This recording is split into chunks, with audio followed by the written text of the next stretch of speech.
Welcome to ఉదయం news. Piduguralla గ్రామస్తులు పిడుగురాల నివాసముంటున్న ఇళ్లపై దాడి చేసి వారి స్వగృహాలను ధ్వంసం చేసి వారిని విచక్షణారహితంగా కొట్టించుకోమని, ఎస్సీలను దళితులనే చూడకుండా వారి నివాసముంటున్న ఇళ్లను ధ్వంసం చేశారు. ఈ విషయంపై ఆర్డీఓ మురళికి తెలియజేసినా స్పందించలేదు. సోమవారం ప్రజా సమస్య వేదికకు వచ్చి ఎస్పీకి మరియు కలెక్టర్ సానుకూలంగా స్పందించి ఎంక్వైరీ చేపించి తగు న్యాయం చేస్తామని తెలియపరిచారు. మండలం పల్నాడు జిల్లా పిడుగురాల మండలం పిడుగురాల గ్రామ కాపురస్తున్న కొమ్ము కోటరత్నం గారు మా నాన్నగారికి 1996 డీకే పట్టా ఇచ్చి ఉన్నారు. ఆ తద్వారా అప్పటి నుంచి మా స్వాధీన హక్కులో ఉంటావచ్చు.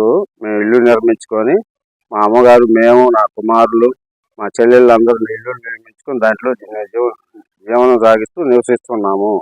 ఈ తదాది 2020లో అల్లా సీతారామరెడ్డి అనేవారు మా ఇళ్ల ముందు గోడ కట్టి దౌర్జన్యంగా స్థలం ఆక్రమించబోయారు.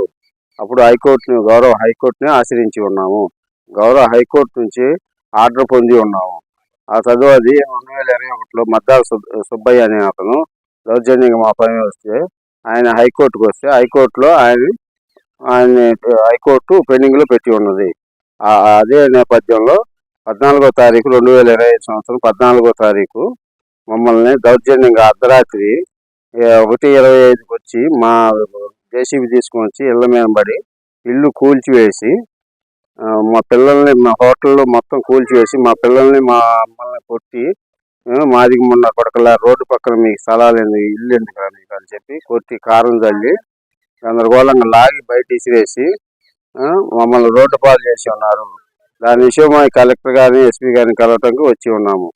కలెక్టర్ గారికి నిర్ణయించుకున్నాము మా యొక్క విషయాన్ని. ఇంతవరకు మాకు నీళ్లు కానీ, నిప్పులు కానీ, తినడానికి ఆహారం కానీ ఎలాంటివి ఏమి లేదు. పసిపిల్లలు వేసుకొని రోడ్డు పక్కన టెంట్ ఒకటి వేసుకొని టెంట్లో నివసిస్తున్నాము. మమ్మల్ని ఎవరు ఆదరించిన వాళ్ళు లేరు. మా పరిస్థితి మరీ ఘోరంగా ఉంది. మేము రోడ్డు పక్కనే ఉంటున్నాము. కనీసం నీళ్ళు లేవు, నిప్పులు లేవు, కనీసం తినడానికి తిండి లేదు. మరీ ఘోరంగా ఇళ్ళన్నీ పగలగొట్టారు. ఇల్లు లేక ఒక టెంట్ వేసి టెంట్లో నివసిస్తున్నాము. కనుక మమ్మల్ని ఆదుకోవాల్సిందిగా గౌరవనీయులు కలెక్టర్ గారిని విన్నవించుకుంటున్నాము.